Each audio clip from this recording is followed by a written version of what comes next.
Oppenheimer presenta. Llega a usted por cortesía de Arcos Dorados.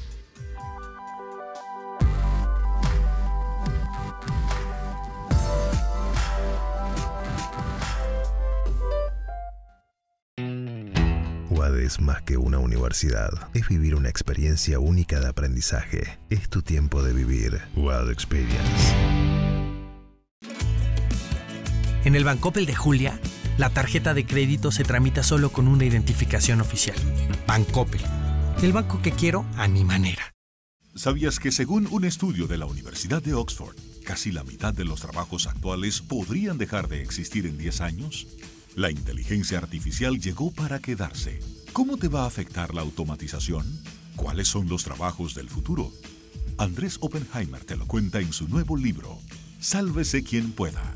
Y no te quedes atrás. Encuéntralo en librerías.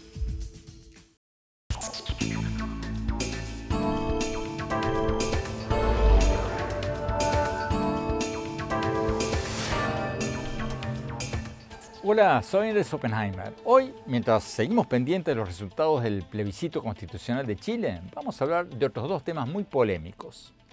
Vamos a empezar con una pregunta explosiva. ¿Está planeando el nuevo gobierno de izquierda de Colombia despenalizar la cocaína, además de la marihuana? La presidencia de Colombia posteó un Twitter el 29 de agosto diciendo que el presidente Gustavo Petro ha convocado una conferencia de países andinos para evaluar la política de drogas porque, abro comillas, hoy es notorio el fracaso de la lucha contra las drogas. Cierro comillas sus palabras. Pocos días antes, el diario Washington Post publicó un artículo diciendo que Colombia, el mayor productor de cocaína del mundo, está considerando despenalizar la cocaína. El diario citó al zar antidrogas del gobierno colombiano, Felipe Tascón, diciendo en una entrevista que está haciendo consultas con sus pares de Perú y Bolivia y otros países productores de coca para discutir la despenalización a nivel regional y para llevar el tema a las Naciones Unidas. Y el periódico agregó que el gobierno de Petro está planeando apoyar leyes para despenalizar la cocaína en Colombia y regular su comercio. ¿Qué significa todo esto? ¿Va en serio la cosa? ¿Y qué impacto va a tener en Colombia y en el mundo? Se lo vamos a preguntar al senador oficialista colombiano Iván Cepeda, uno de los legisladores más cercanos al presidente Petro. Y para escuchar el otro lado de la moneda, vamos a hablar después con Candice Welch, la directora regional de la Oficina de las Naciones Unidas contra la Droga y el Delito, porque la Convención de la ONU sobre Estupefacientes de 1961 declaró que tanto la cocaína como la hoja de coca son sustancias ilícitas.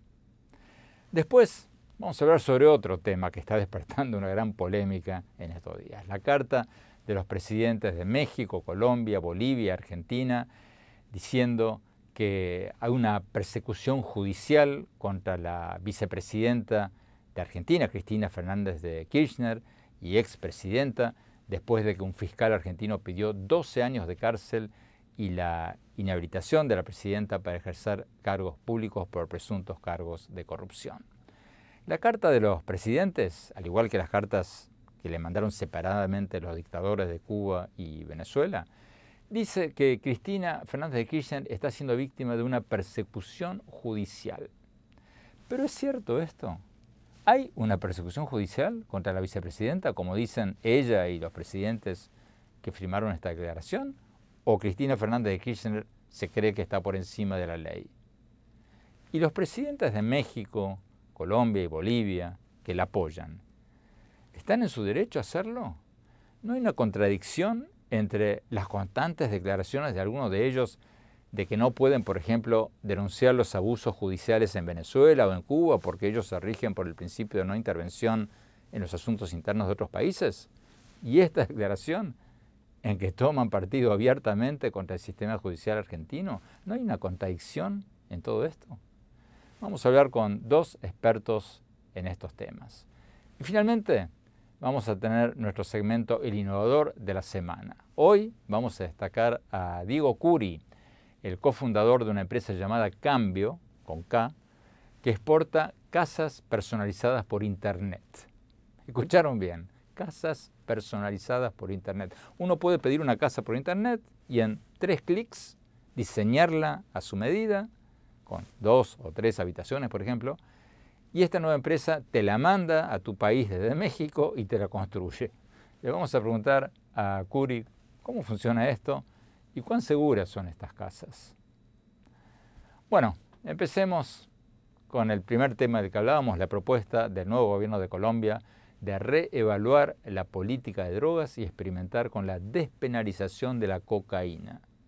Vamos con el senador Iván Cepeda, uno de los legisladores más cercanos, como decíamos recién, al presidente Petro. Senador Cepeda, gracias por estar con nosotros. Senador, el presidente Petro ha dicho que la lucha contra las drogas ha sido un fracaso y el diario Washington Post ha citado al zar antidrogas de Colombia diciendo que están considerando despenalizar no solo la marihuana, sino también la cocaína. ¿Es cierto eso? ¿Ustedes quieren despenalizar la cocaína? Bueno, primero, muchas gracias por esta entrevista, Andrés.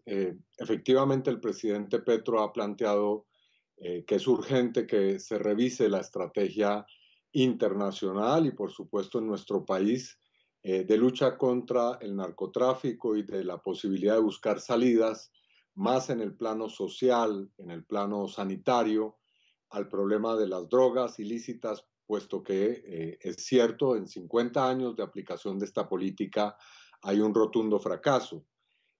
Pero dentro de esas estrategias nuevas no se ha planteado la legalización de la cocaína y en cambio sí estudiar la desregulación, por ejemplo, de la marihuana.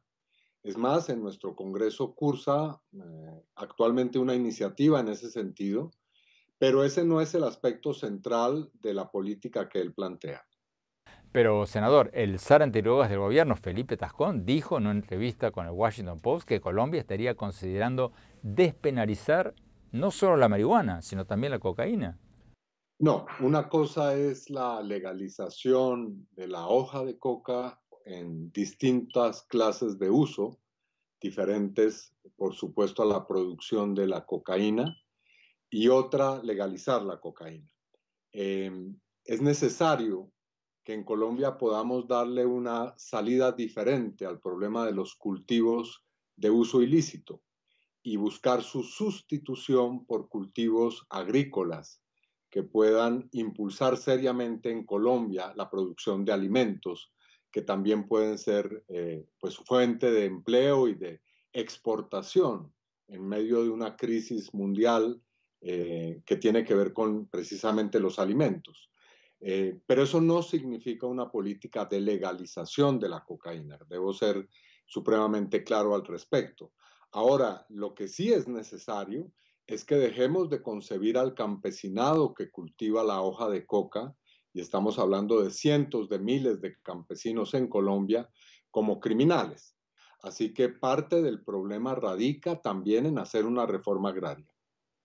Bueno, pero las Naciones Unidas ha declarado desde 1961 que la hoja de coca es un producto ilegal, la hoja de coca, desde la Convención de las Naciones Unidas sobre Estupefacientes de 1961. Y según quienes apoyan la prohibición, la mayor parte de la hoja de coca no se produce para tomar té de coca, sino para producir cocaína. Entonces, si Colombia suspende la erradicación forzosa, ¿eso no equivale a permitir el cultivo de la hoja de coca? El problema radica en que si no hay una sustitución y solamente se produce pues una prohibición de la erradicación forzada, evidentemente estaríamos ante ese escenario. Pero en Colombia tenemos ya experiencias, lastimosamente todavía puntuales y limitadas geográficamente, de que el programa de sustitución de cultivos ha funcionado. Ha funcionado cuando existe, por supuesto, voluntad del gobierno. Y los anteriores gobiernos, debo decirlo, nunca han tenido como propósito central la sustitución, sino por el contrario, han invertido enormes cantidades de dinero, de esfuerzos y de vidas de colombianos en una lucha que, repito, se ha mostrado hasta el presente estéril. Así que hay que decididamente apostar por la sustitución, y eso solo se logra si el gobierno y el Estado colombiano se aplica, como en cualquier política pública, a que ella tenga éxito. Así que creo que es un camino que debe ser apoyado, incentivado y llevado a la práctica. Pero, senador, nosotros hemos tratado de hablar con Felipe Tascón, pero no ha respondido a nuestras llamadas. Pero él ha hablado de suspender la erradicación forzosa de los cultivos de coca. Y suspender la erradicación forzosa no es lo mismo que decir sustitución de cultivos. Hay que completar la frase, porque si no, no se entiende.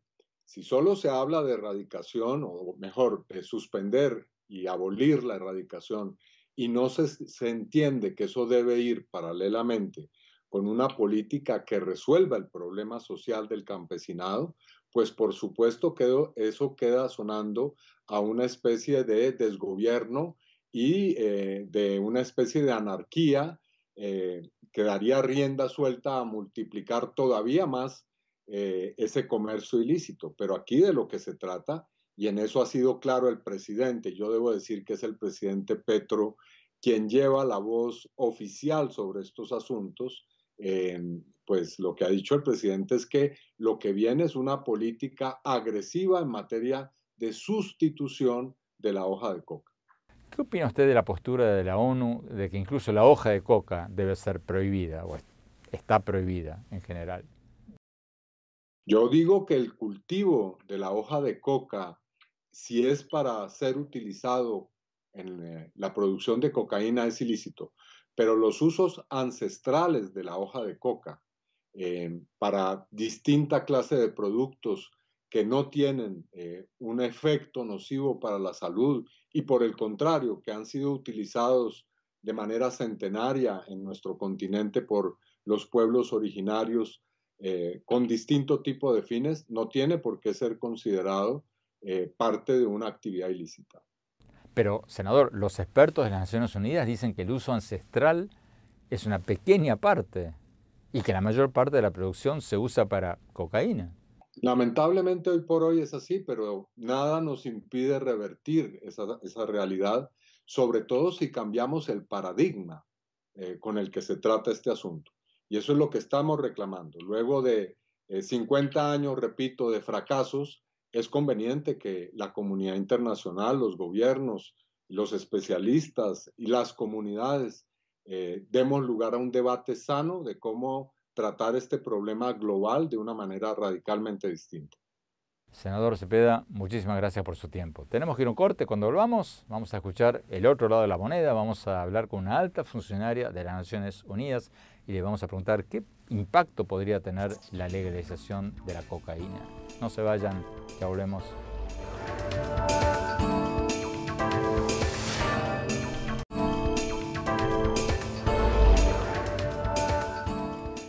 Gracias por seguir con nosotros. Estamos hablando sobre la propuesta del nuevo gobierno de izquierda de Colombia de reevaluar a nivel regional la política de drogas, por considerar que la guerra contra las drogas ha sido un fracaso, palabra del presidente de Colombia. Y también de experimentar no solo con la despenalización de la marihuana, sino también con la despenalización de la cocaína. Tenemos con nosotros a Candice Welch, la directora para la región andina y el Cono Sur de la Oficina de las Naciones Unidas para las Drogas y el Delito. Candice Welch, gracias por estar con nosotros. Candice, ¿cuál es la postura de las Naciones Unidas sobre la posibilidad de que se descriminalice la cocaína en Colombia o en otras partes del mundo? Las Naciones Unidas no tienen posición así, es la decisión de los gobiernos a tomar. Pero hay unas experiencias de los países que han descriminalizado la posesión de cantidades pequeñas para uso personal. Y el enfoque de esto es realmente de mejorar el respeto de los derechos humanos y también de proteger la salud y facilitar el tratamiento para las personas. Pero la Convención de las Naciones Unidas sobre Estupefacientes de 1961, si leéis bien, no declara ilegal a la cocaína y también a la hoja de coca. Sí, la Convención declara prohibido estas sustancias sin uso medical o científico, pero la realidad es que hay mucho margen de flexibilidad por los países. Y puede ser aceptable que los países descriminalizan la posesión simple de drogas para promover la salud pública, que es el objetivo en general de la convención. El diario Washington Post dice que el presidente Petro estaría considerando convertir a Colombia en un laboratorio regional de despenalización de la cocaína. ¿Eso le preocupa a usted? ¿Le preocupa a las Naciones Unidas? Es verdad que la cocaína puede tener los efectos dañosos serios a nivel de la salud. Y vemos esto también especialmente cuando hay las mezclas de cocaína con otros productos. Por ejemplo, había recientemente los 24 muertos en Argentina con una mezcla de cocaína con fentanilo. Pero ¿usted cree que la despenalización de la cocaína produciría un aumento del consumo de cocaína o no necesariamente? Hemos visto en los países que han legalizado el uso de cannabis que había una aumentación en el uso general en la población, pero también en el uso habitual en los consumidores. Pero es también en otros países como Portugal, que ha descriminalizado la posesión de cantidades pequeñas, que había al fin una disminución del uso. Entonces depende mucho sobre todo el sistema, no es solamente que una ley va a cambiar todo. Sí hay un sistema de prevención, de educación, de tratamiento que podemos ver de minimizar el riesgo de una aumentación. Pero usted está hablando del cannabis, yo estaba preguntando sobre la cocaína, que es una droga más fuerte. Sí, en Portugal fue no solamente el cannabis, la descriminalización fue también de cocaína y otros productos. Entonces, si le entiendo bien, la ONU sigue considerando a la cocaína y a la coca como sustancias ilegales, pero con cada vez más excepciones. Creo que estamos todos aprendiendo cuáles políticas públicas pueden ser más eficaces contra los problemas de la adicción y de la droga. Y había las políticas diferentes en diferentes países y necesitamos hacer todo lo posible, aprender lecciones de estas experiencias. Candice Welch, muchas gracias. Tenemos que ir a un corte. Cuando volvamos, vamos a hablar sobre la declaración de los presidentes de México, Colombia, Bolivia y Argentina, en que denuncian una supuesta persecución judicial contra la vicepresidenta y expresidenta argentina, Cristina Fernández de Kirchner. No se vayan, ya volvemos.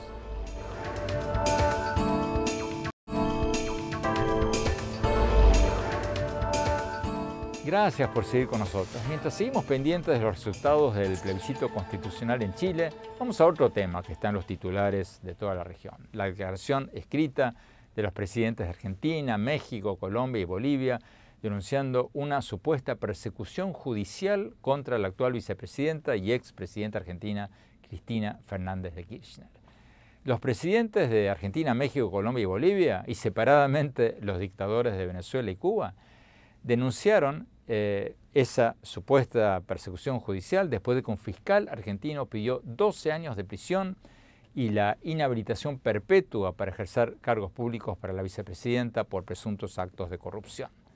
Cristina Fernández de Kirchner, a su vez, acusó a los fiscales de estar siguiendo un presunto guión creado por la oposición y los medios de comunicación hostiles a ellas, según ella, que intenta, siempre según ella, impedirle ejercer cargos públicos. Y agregó la vicepresidenta que nada de lo que dijeron los fiscales ha sido probado. Tenemos con nosotros a Santiago Cantón, director del programa de Estado de Derecho del Centro de Estudios Diálogo Interamericano en Washington. Santiago Cantón, gracias por estar con nosotros. Santiago, los presidentes de Argentina, Bolivia, México y Colombia firmaron esta declaración de la que hablábamos recién, hablando de una injustificable persecución judicial para apartar de la vida política a la vicepresidenta argentina y diciendo en esta declaración conjunta que los enemigos políticos de Cristina Fernández de Kirchner están haciendo todo esto con el fin de implantar, abro comillas, un modelo neoliberal, cierro comillas. Acaba la pregunta, ¿cuán usual o inusual es esta declaración de apoyo de presidentes a una funcionaria acusada por un fiscal en un país de la región? A ver, es increíble que estos presidentes que se han pasado, por lo menos algunos de ellos, han pasado su vida hablando de no intervención en asuntos internos de otros países, estén ahora haciendo exactamente eso. Y es aún más llamativo cuando uno ve lo que está sucediendo en El Salvador, Venezuela o Nicaragua, y en esos países donde hay una clara intervención del Poder Judicial no han dicho absolutamente nada. A ver, aquí en lo que está pasando, en la carta plantean que hay una persecución judicial y no dan ningún argumento, ninguna prueba de por qué existe esa persecución judicial. El único argumento que ponen es que están intentando instalar un modelo neoliberal, ¿no? Ese es el argumento y que está escrito y lo ponen en la carta de esa manera. ¿Desde cuándo, más allá de si uno está de acuerdo o no con el modelo neoliberal para nuestros países, más allá de uno si está de acuerdo o no, desde cuándo está mal tratar de implantar un modelo de otra naturaleza, ya sea socialista o ya sea neoliberal? Eso es la democracia. Eso exactamente es lo que es la república y el respeto a las instituciones. Entonces, aquí no hay absolutamente ninguna persecución judicial. Aquí hay un juicio que está teniendo lugar. El fiscal acusó a la expresidenta por casos de corrupción durante 2 semanas. Fue una acusación pública, todos los argentinos podían verlo por televisión. Y el lunes que viene, exactamente dentro de una semana, la expresidenta va a tener la oportunidad, con sus abogados, de demostrar que todas las pruebas que presentó la Fiscalía son incorrectas y que ella es completamente inocente. Y después de eso va a tener la posibilidad de hacer un alegato final en donde va a poder nuevamente ejercer su derecho a la defensa. Y luego, en caso de que la encuentren culpable, va a poder acudir a la Corte Suprema, en donde tiene precisamente jueces que fueron elegidos, nombrados por ella. ¿Cómo es eso? Este fiscal que hizo la denuncia fue nombrado por Cristina Kirchner y fue puesto en la posición que está hoy en día en ese tribunal por la fiscal general de Cristina Kirchner. Entonces, argumentar que hay una persecución judicial por parte de personas que ellos mismos pusieron en el poder realmente no tiene ningún tipo de solidez. ¿Por qué no dicen lo mismo de los otros casos en los que Cristina ya no está siendo juzgada porque la justicia decidió que no había pruebas para incriminarla? ¿Por qué en esos casos no hay persecución y en este sí? O sea, realmente creo que hay que separar el debate de lo político y de lo emocional y centrarse en las pruebas. Entonces, ¿cómo calificaría usted esta carta de los presidentes de México, Colombia, Bolivia y Argentina? A ver, por eso comencé diciendo, creo que la carta es un disparate. Cuando uno la lee, un poco plantea lo que está pasando, Andrés, en toda América Latina, que es una polarización y nos estamos olvidando de las instituciones democráticas, nos estamos olvidando del Estado de Derecho, y todo lo que estamos haciendo es en base a inclinaciones políticas. Y esta carta claramente es un grupo de líderes de nuestra región, de un sector político, que están apoyando a los de Argentina, del mismo sector político, sin tener en cuenta la democracia en las instituciones. En Argentina están funcionando las instituciones, está funcionando la justicia. Deberían apoyar la justicia y no el partido de su mismo color político. Eso lo único que crea es mayor polarización en América Latina y el impacto que tiene a futuro es muy grave. ¿Por qué? Porque en un momento en que América Latina necesita estar unida por las cosas que están pasando en el mundo, y una América Latina unida, como ellos proclaman, sería realmente muy importante, la están dividiendo aún más. Santiago Cantón, muchísimas gracias. Tenemos que ir a un corte. Cuando volvamos, vamos a preguntarle a José Miguel Vivanco, el exdirector para las Américas del Grupo de Derechos Humanos Human Rights Watch, si esta carta de apoyo a Cristina Kirchner marca una nueva tendencia o una nueva alianza regional. No se vayan, ya volvemos.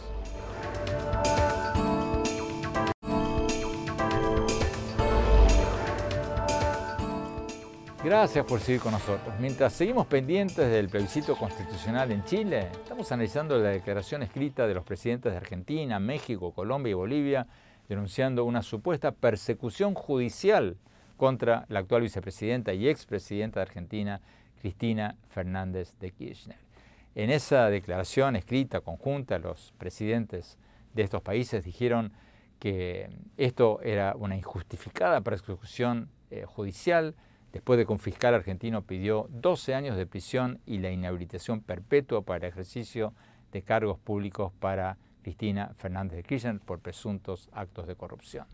Tenemos con nosotros a José Miguel Vivanco, exdirector para las Américas de la Organización de Derechos Humanos Human Rights Watch. José Miguel Vivanco, gracias por estar con nosotros. ¿Cuál es su lectura de esta declaración de los 4 presidentes, los de Argentina, Colombia, Bolivia y México? ¿Es algo novedoso o no tanto? Es relativamente novedoso, yo diría que es ingenioso más bien, porque es una fórmula que han descubierto algunos presidentes en América Latina y también en otras partes del mundo, incluyendo en Estados Unidos, para desviar la atención respecto de estas investigaciones e intentar, cada vez que hay investigaciones sobre corrupción, intentar deslegitimar esas investigaciones como insinuando, sugiriendo e incluso alegando que se trata de casos de persecución política. Y lo cierto es que la evidencia demuestra, tarde o temprano, que son investigaciones perfectamente justificadas. ¿Pero es algo nuevo esto? No, yo digo que es más bien, es una fórmula, yo diría, bastante ingeniosa, de intentar politizarlo todo y aferrarse a tesis conspirativas. Lo hemos visto en varios de estos líderes, especialmente de izquierda, en América Latina, pero no es un monopolio de la izquierda. También la derecha, cuando Álvaro Uribe estaba siendo objeto de investigación por parte de la Corte Suprema y se dictó su arresto domiciliario, utilizó los mismos argumentos y propuso incluso reformas al Poder Judicial. Es lamentable porque este tipo de reacciones terminan dañando inevitablemente frente a algunos sectores de la población la credibilidad del sistema judicial. Usted mencionaba a Estados Unidos. ¿A quién se refería? ¿A Donald Trump? Evidente, las últimas décadas, un mandatario que se ha caracterizado por utilizar la misma fórmula, es decir, presentarse como una víctima de una persecución cada vez que es objeto de investigaciones plenamente justificadas, ya sea por abuso de poder o por alegatos de corrupción, es precisamente Donald Trump. Y lamentablemente, y esto es muy grave, hay millones de americanos y la gran mayoría de uno de los principales partidos políticos del país que le creen, o por lo menos hacen como que le creen. Y eso evidentemente que erosiona la estabilidad del sistema democrático. José Miguel Vivanco, muchas gracias por esta entrevista. Tenemos que ir a un corte. Cuando volvamos, vamos a nuestro segmento habitual, El Innovador de la Semana. Esta vez vamos a tener un emprendedor que vende casas a medida por internet y las exporta desde México. ¿Va a funcionar eso? No se vayan, ya volvemos.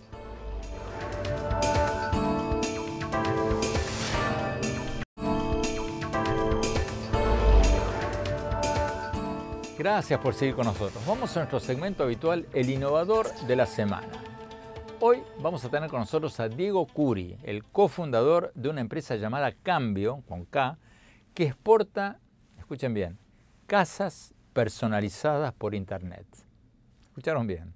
Uno puede pedir una casa por internet y en 3 clics diseñarla a su medida, por ejemplo, pedir 2 o 3 habitaciones, y esta empresa te la manda a tu país desde México, te la construye y si quieres hasta te pone los muebles. ¿Cómo funciona esto? Vamos a la entrevista. El Innovador de la Semana es presentado por falabella.com, un nuevo punto de partida. Diego Curi, muchas gracias por estar con nosotros. Diego, si entendí bien, tu empresa no solo te vende una casa prefabricada por internet, sino que te permite diseñarla a tu medida, ponerle los muebles y mandártela a donde estés. ¿Cómo es eso? ¿Cómo funciona eso? Exactamente, Andrés. Bueno, antes que nada, muchas gracias por la oportunidad de platicar contigo y con tu auditorio. Nosotros creamos una plataforma en línea donde tú puedas comprar una casa o un apartamento, tú seleccionas el tipo de casa, de vivienda que quieres.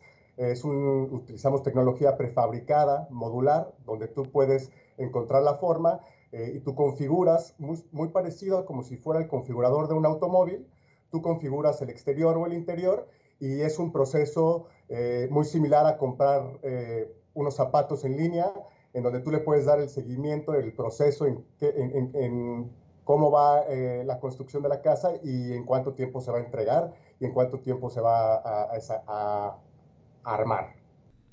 Pero ¿quién la arma esta casa? ¿Tú me la mandas y después me envías una cuadrilla de obreros que me la montan o yo tengo que armarla? Nosotros nos encargamos de todo para que solamente el usuario tenga que entrar y empezar a disfrutar. Se puede incluso mandar con muebles. Ya se manda con la nevera, se manda con la cocina instalada y lista para usarse. Si entendí bien, ustedes las construyen en México y las mandan a Estados Unidos. Correcto. La página de internet de ustedes dice que en 3 clics compras tu casa. ¿Qué son esos 3 clics? Bueno, seleccionas el modelo que quieres, seleccionas el botón de agregar al carrito y seleccionas el botón de pagar el carrito. ¿En cuánto tiempo me la mandan? Ahorita traemos un tiempo de entre 3 y 4 meses. ¿Cuánto más baratas son estas casas comparadas con una casa tradicional? ¿Y qué ventajas tienen?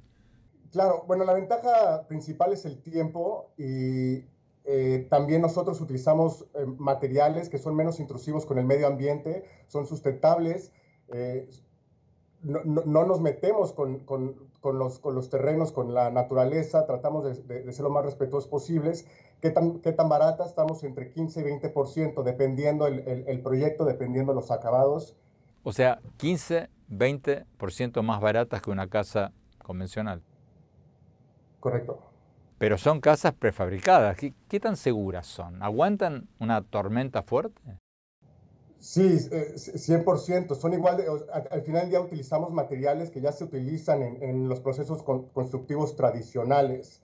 Entonces, nosotros hemos probado en temperaturas extremas, hemos probado en ubicaciones donde hay temblores, donde hay huracanes y resisten de la misma manera o incluso mejor que una casa tradicional hecha, por ejemplo, de madera. ¿Cómo se te ocurrió esta idea? Nosotros lanzamos el año pasado. La idea originó cuando yo viviendo en Miami, la gente de Nueva York y San Francisco se empezó a mudar y los costos de vida y de vivienda se fueron a los cielos. Entonces nos empezamos a imaginar qué pasa si creamos, siendo mexicano de origen, es muy común que la industria automotriz, sabemos que más del 70% de los autos en Estados Unidos son traídos de México. Nos imaginamos qué pasa si replicamos esa misma estrategia para la vivienda en un proceso industrializado de creación de casas. Diego Curi, muchísimas gracias, mucha suerte.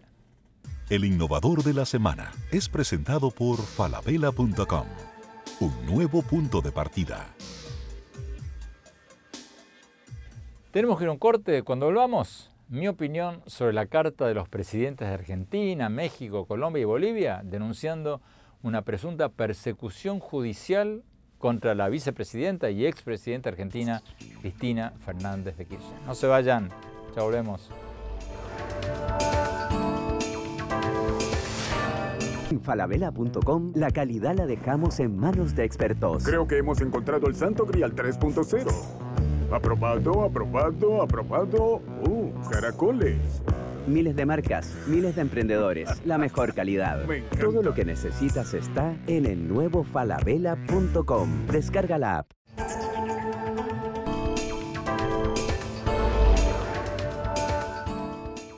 Gracias por seguir con nosotros. Mi opinión sobre el tema del que hablábamos antes, la declaración escrita de los presidentes de Argentina, México, Colombia y Bolivia, denunciando una presunta persecución judicial contra la vicepresidenta y expresidenta argentina Cristina Fernández de Kirchner.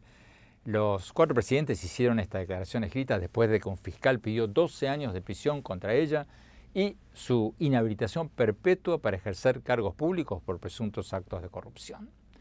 La verdad es que esa carta de los cuatro presidentes me pareció rarísima, me extrañó muchísimo.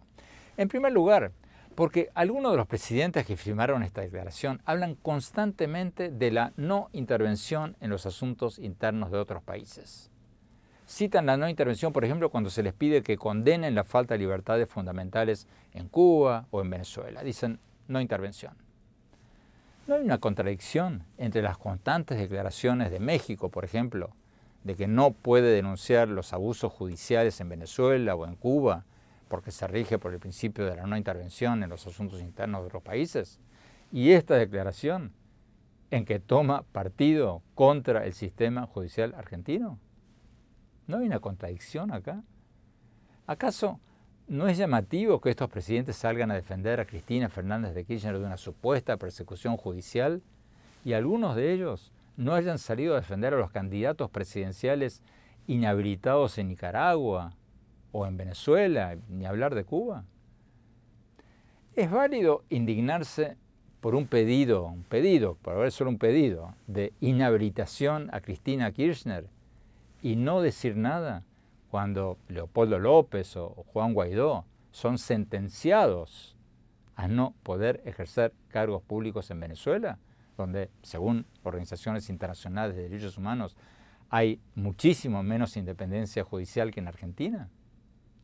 En segundo lugar, ¿hay persecución judicial en Argentina cuando el fiscal que presentó los cargos contra Cristina Kirchner es un fiscal nombrado por un gobierno kirchnerista? En tercer lugar, Cristina Fernández de Kirchner no ha sido siquiera declarada culpable ni sentenciada. Como decía recién, lo que hay contra ella por ahora es una acusación de un fiscal que ahora va a ir a un juez y después puede ir a una corte de apelación y después a la Corte Suprema. Entonces, esta carta de los presidentes de Argentina, México, Colombia y Bolivia acusando al fiscal de una persecución judicial, ¿no es apresurada? En fin, hablar de una persecución judicial en Argentina y no hablar sobre las persecuciones judiciales en Cuba, Venezuela o Nicaragua parece un chiste. Bueno, se nos acabó el tiempo. Los invito a visitar mi página web en el sitio de internet andresopenheimer.com. Ahí en mi blog van a poder encontrar mis artículos y programas más recientes. Y síganme en mi Twitter, @OpenheimerA, y en mi página de Facebook, Andrés Oppenheimer, y en Instagram, en Andrés Oppenheimer Oficial. Gracias por seguirnos. Hasta la semana próxima.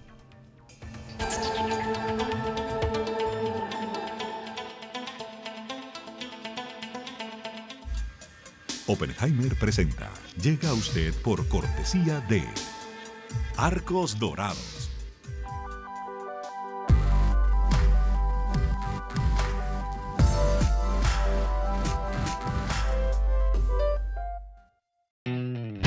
UAD es más que una universidad. Es vivir una experiencia única de aprendizaje. Es tu tiempo de vivir. UAD Experience. En el Bancoppel de Julia, la tarjeta de crédito se tramita solo con una identificación oficial. Bancoppel. El banco que quiero a mi manera. ¿Sabías que según un estudio de la Universidad de Oxford, casi la mitad de los trabajos actuales podrían dejar de existir en 10 años? La inteligencia artificial llegó para quedarse.